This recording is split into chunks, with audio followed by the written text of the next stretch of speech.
Então, vou fazer um resumo rápido. Uma das primeiras coisas e a mais importante de tudo é que tudo que nós temos vem de Deus e nós somos apenas mordomos. Apresentei ontem alguns princípios básicos, foram 4, né? Que dinheiro em si ele não é mau, ele é amoral, não tem morais. Segundo, que o cristão fiel deve trabalhar, todo homem deve trabalhar, e a preguiça é um pecado, uma ofensa contra Deus. Também que você tem que se educar ou ter um plano de ação. Se educar no sentido de ter o conhecimento necessário, instrução bíblica e mais, para organizar suas finanças. E por fim, que ninguém enriquece rápido. Inclusive vimos um versículo, um provérbio, que demonstra que aquele que tenta enriquecer rápido é homem de olho maligno e não ficará impune. Então tem um processo que tem que acontecer para organizar as finanças, e isso pede diligência, dedicação e tarefas a serem feitas. Também apresentei esse plano financeiro que está nas pastas. Hoje eu vou explicar melhor como funciona cada um desses passos. E para também seguir esses passos, precisa-se de um orçamento. Empresas têm orçamentos, escolas têm orçamentos, igrejas têm orçamentos, porque pessoas não têm orçamentos escritos. Então, o orçamento escrito é o melhor e mais importante primeiro passo para organizar suas finanças. E aí apresentei essa folha que tem também nas suas pastas. Hoje nós vamos entrar em um pouco mais de detalhe também. Mas para conseguir fazer o orçamento é necessário conhecer pelo menos as 2 primeiras coisas aí, que é somar toda a renda e somar todas as despesas, conhecer todas as despesas. Mas também é necessário conhecer suas dívidas, que é um dos assuntos também que vamos tratar hoje à noite, como sair das dívidas. Então, hoje à noite eu quero iniciar falando sobre ofertas e dízimos. Esse é o primeiro tema. E você deve ter percebido que as ofertas ou dízimos devem estar em primeiro lugar no orçamento. Inclusive, o texto de Provérbios 3, 9 e 10, que já vimos, ele diz: honra ao Senhor com os teus bens e com a primeira parte de todos os teus ganhos, e se encherão os teus celeiros e transbordarão de vinho os teus lagares. Mas o foco aí no versículo 9 é justamente honrar ao Senhor com a primeira parte. Claro que temos que honrar ao Senhor com tudo, mas obviamente o que está sendo dito aqui é que agradecer ao Senhor é com as primícias, a primeira parte. Temos um texto de Marcos 12, 41 a 44, onde Jesus, diz assim o texto: Jesus sentou-se em frente ao lugar onde eram colocadas as contribuições e observava a multidão colocando dinheiro nas caixas de ofertas. Muitos ricos lançavam ali grandes quantias. Então uma viúva pobre chegou-se e colocou 2 pequeninas moedas de cobre de muito pouco valor.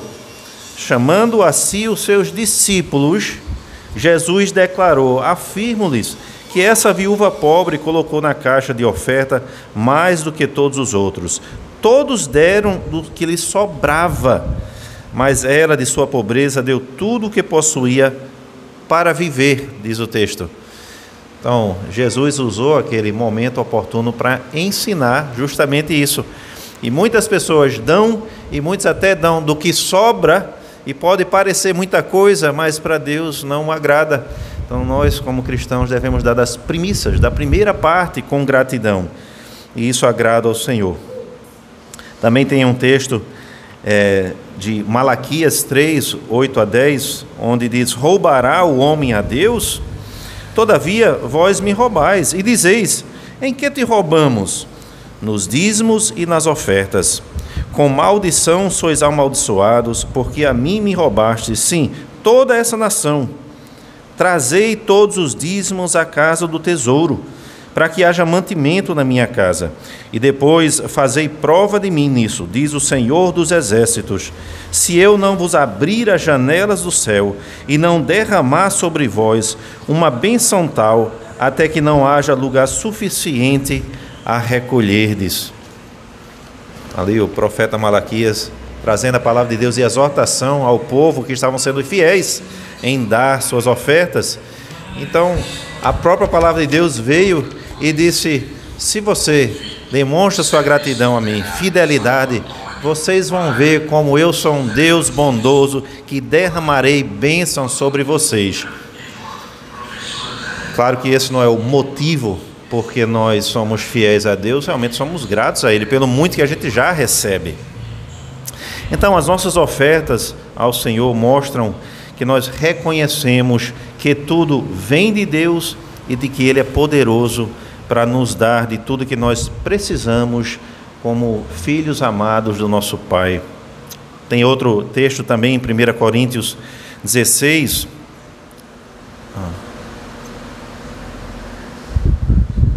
Acho que não está aqui. Diz assim Paulo aos Coríntios: ora, quanto à coleta que se faz para os santos, fazei vós também o mesmo, que ordenei às igrejas da Galácia. No primeiro dia da semana, cada um de vós ponha de parte o que puder juntar, conforme a sua prosperidade, para que não se façam as coletas quando eu chegar. Então é importante destacar esse texto para demonstrar que no Novo Testamento também havia instrução vindo da parte de Paulo, que no primeiro dia de semana, quando eles se reuniam para cultuar a Deus, era para juntar percentualmente, proporcionalmente, a prosperidade de cada um. E é isso que nós devemos fazer hoje. Então, vemos que essa é uma instrução bíblica, não é algo inventado por homens, onde há muita polêmica até sobre isso, que isso é algo do Antigo Testamento, não é uma prática também no Novo Testamento. Além disso, eu quero destacar 3 ensinamentos muito importantes desse texto especificamente, porque o texto diz: cada um de vós. Isso significa então todos devem dar. Não só alguns que talvez tenham condições. Todos devem dar conforme a sua prosperidade. E o segundo ponto desse texto é onde diz: ponha de parte o que puder ajuntar, conforme a sua prosperidade. Então, ponha de parte já um indicador de que é algo feito com planejamento. Você antes já colocou a parte das primícias, já se organizou, não é uma coisa de última hora. Em terceiro lugar, o texto fala sobre conforme a sua prosperidade, que realmente está dizendo: dá o dízimo, a 10ª parte, referente àquela quantia que você ganha, independente de quanto é. Então, irmãos, se você está sendo infiel nas suas ofertas, nos seus dízimos, se não está ofertando e demonstrando assim verdadeira gratidão a Deus, observe o que possivelmente você está indiretamente dizendo com seus atos de infidelidade. Talvez você está dizendo: Senhor, o que tu me dás hoje ainda não é o suficiente para eu também te ofertar em gratidão. Será que é isso? Ou talvez você está dizendo: se eu ofertar ou dar até um dízimo do que ganho, eu não teria o suficiente para viver o padrão de vida que eu acho que eu preciso. O Senhor não me abençoa com o suficiente para eu ter o padrão que eu quero, e assim hoje eu não posso ofertar. Perigoso. Ou talvez eu sou grato a Deus sim, mas eu prefiro expressar de outra maneira, dando do meu tempo para o serviço na casa do Senhor, ajudando a outros. Sim, faça isso também, mas isso não significa que você não deve ofertar. Então não usem de desculpas e cuidado para não estar ofendendo a Deus, indo contra o seu mandamento. Na verdade, o não ofertar, ele demonstra realmente desorganização financeira, falta de planejamento, desobediência ao mandamento de Deus, falta de gratidão a Deus, egoísmo, pensando em si mesmo, falta de confiança no Senhor que proverá, e infidelidade a Deus. Essa é a verdade, irmãos. Lembre-se então de Provérbios 28:20. O homem fiel será coberto de bênçãos. Cuidado também, irmãos, ao passar do tempo, a você não estar ofertando apenas por um costume, uma prática, é isso que se faz, e cumprir o meu dever, sem que seja realmente com um pensamento sincero de gratidão a Deus. É um momento bem oportuno na liturgia, no momento do culto, de você realmente estar pensando sobre coisas às quais você pode ser muito grato a Deus, meditar nisso. Então, foque nesse momento durante o culto. Em Mateus 23, diz assim: ai de vocês, mestres da lei e fariseus, hipócritas, vocês dão o dízimo da hortelã, do endro e do cominho, mas têm negligenciado os preceitos mais importantes da lei, a justiça, a misericórdia e a fidelidade. Vocês devem praticar essas coisas sem omitir aquelas.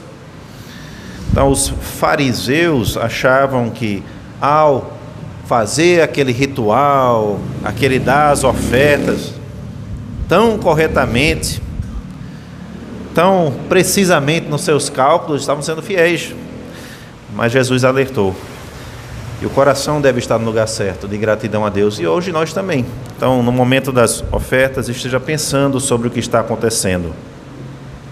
Aproveito também, às vezes, a oportunidade para falar que no momento das ofertas, aqui é uma igreja até menor e eu imagino que é mais fácil ter boa ordem, mas igrejas grandes, muitas vezes parece que o momento da oferta no culto é entre todas as partes da liturgia, aquele momento que pode mudar um pouco e relaxar e cochichar algo para o vizinho, ou perguntar o que é que vai fazer depois do culto, ou brincar com a criança, mas não é.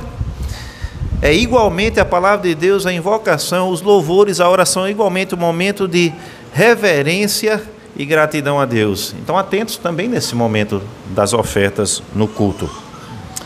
Vamos passar para outro assunto agora.